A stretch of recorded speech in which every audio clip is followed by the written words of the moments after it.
Moving on is one of the hardest things that you're going to have to do in life. In every experience, you have to realize that moving on is something that you'll have to learn how to do. When you're moving on from your own relationship, or you're moving on from being hurt, or you're moving on from, past mistakes or even past failures, you have to realize that moving on is something that we have to do. And I feel like a lot of times we're trying so hard to kind of rekindle these things, or to keep, kind of an open end on them.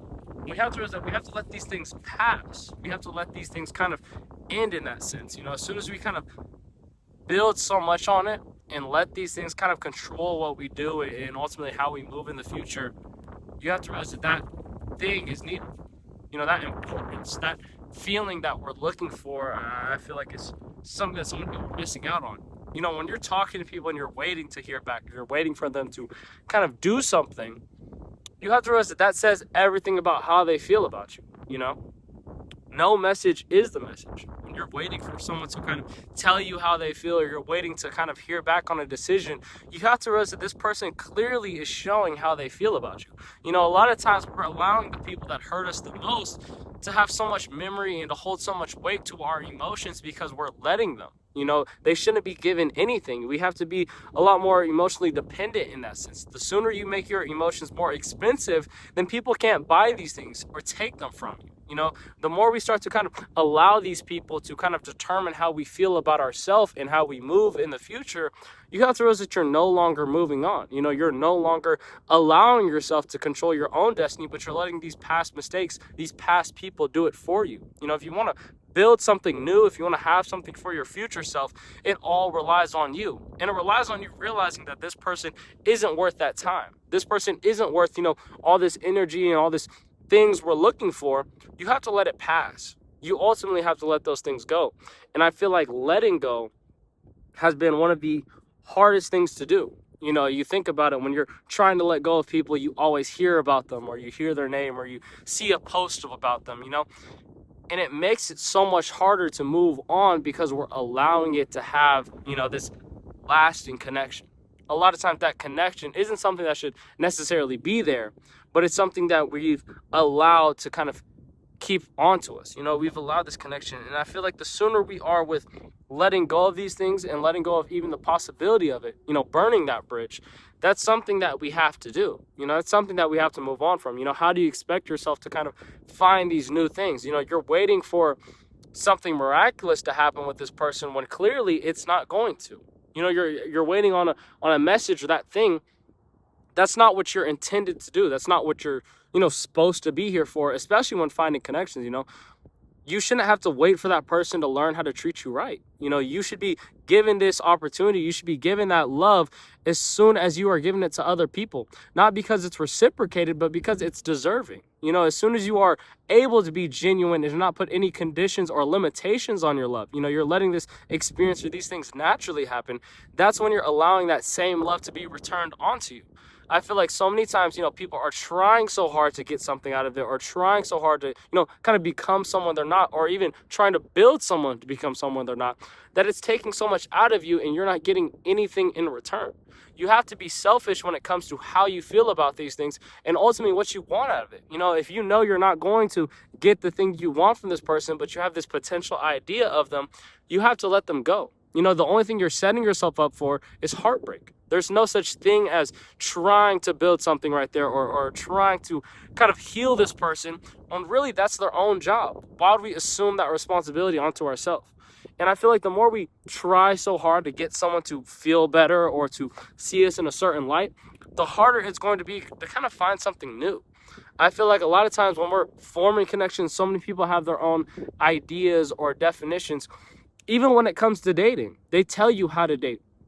And I feel like when you start accepting how other people, want you to move or want you to act, that's not going to get you anywhere. That's not going to bring you any sort of, sense or feeling. It's only going to hurt you in the end. And I feel like if we allow ourselves to get hurt, if we allow ourselves to kind of to listen to all these other ideas instead of, moving on and finding connections in our own way, how are we going to grow? I feel like a lot of times people say that you need experience, especially when it comes to dating. And I made a video about dating and how I've never had experience. And I feel like there's something so wrong with that. There's something so wrong with how people view it. You don't need dating experience to find connections or to realize how people work. You're experiencing life. I feel like so many people are saying that you need this experience or that you need to have these relationships that are trial and error, when really, if you're not dating for marriage, then you're dating for heartbreak. Why would you want to kind of involve yourself in something that's going to be so temporary, something that's not going to give you any real reliance into the future? Why would I want to take something that's not going to be tangible for my future self?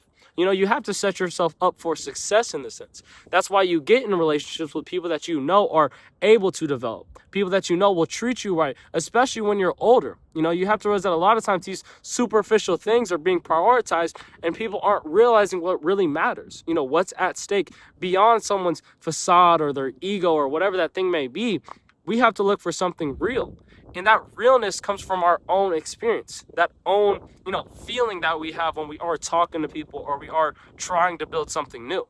So many people tell you that you should be dating this person or that you shouldn't be. And as soon as we start relying on outside validation, it no longer becomes our relationship. The same way people use outside rules to dictate how they, should move in these things, or that they should be cold-hearted or that should get the revenge, especially when being hurt. And I feel like as soon as you kind of feel that vulnerability and that feeling of you did something wrong or that you were deserving of getting hurt, that's when you've kind of failed.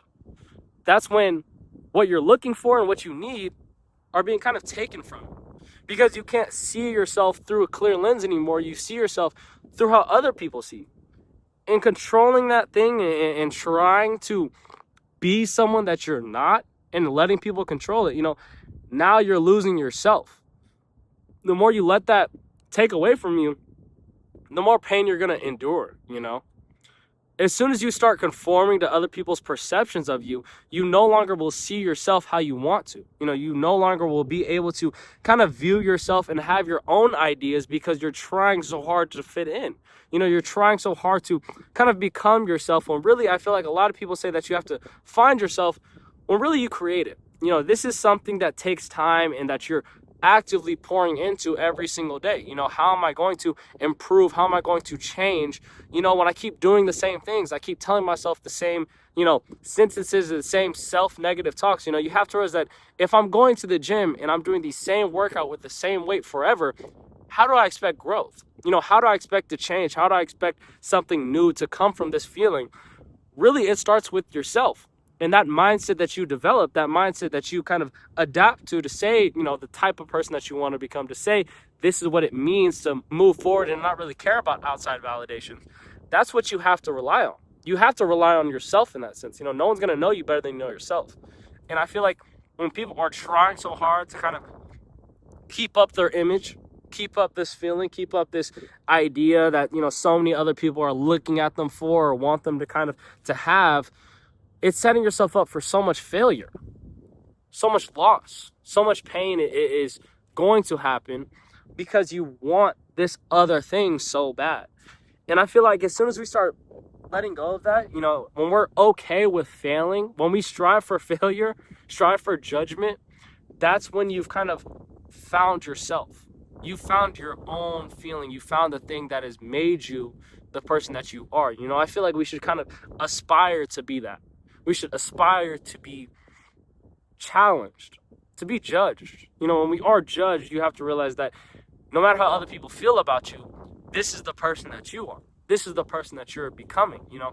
Instead of being scared of judgment, you should aspire to be judged. The more that we allow other people to see us and to have their own opinions and to not let it affect our own life, we are now living for ourselves. You're no longer, trying so hard to keep up this image of other people have of you, but you're living for the things that you want. A lot of times when people adopt this own, potential or this own future that so many people have set out for them, you no longer are doing things for yourself. You're not supposed to climb the mountain to see the world or to have people see you. That's the thing that I feel like so many people are losing, is as soon as you stop and you realize that, wow, I'm only doing this for people to see it, that's when you've lost the plot. You've kind of lost yourself in that sense. And all of this derives from not only how you move on, but the person you choose to be. And I feel like as soon as you move on from someone and you get over someone, or you get over that hump, that thing, that's when you have to kind of reinvent yourself.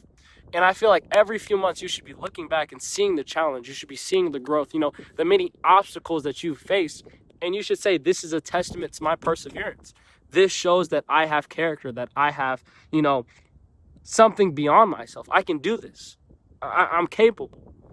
And I feel like as soon as you start to look back and to realize that you've never been stopped, that you've always gotten over whatever that thing was that you felt like was so miserable, that you felt like was going to destroy your life, that you're living now. The more you take away from yourself, the more you say, I shouldn't have done this or I shouldn't have done that, and you kind of delve in that and reminisce, you have to realize that that's not anything. That's not going to give you anything. It's not going to make you feel better. It's not going to change the future. You're living life. That own proof is there when you look back at yourself and you're kind of realizing that you're living. You're not doing this for anyone, but you're experiencing the things that are actively for you. You have to realize that nostalgia is proof that you're living life, proof that you're becoming someone that you not exactly had scaped out to be, but you're becoming the person that you need to be, the person that ultimately will be there for the people and the person that's going to be there for you. You have to put yourself first. Moving on is less about moving on from that person and more about accepting what's happened. The closer and the easier it gets accepting these things that have happened, accepting reality, accepting that whatever happened can't be changed or can't be, something that we look back on and we always feel we have to change. No. It's accepting it and moving on. Accept these things. Accept how that person treated you. Accept how you weren't able to do this, or accept that you failed, whatever that thing may be.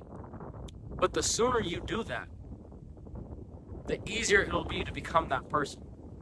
Not the person you want, or not the person that has all these things, or whatever that thing may be, but it's the person you need. And I feel like the more we pour into ourselves, the more we let these things happen, and the more we allow it, not to harm us, but to change us, to kind of experience, something prosperous and potent beyond ourselves. That's moving on. That's experiencing your life to have something even better in the future. And we have to do that.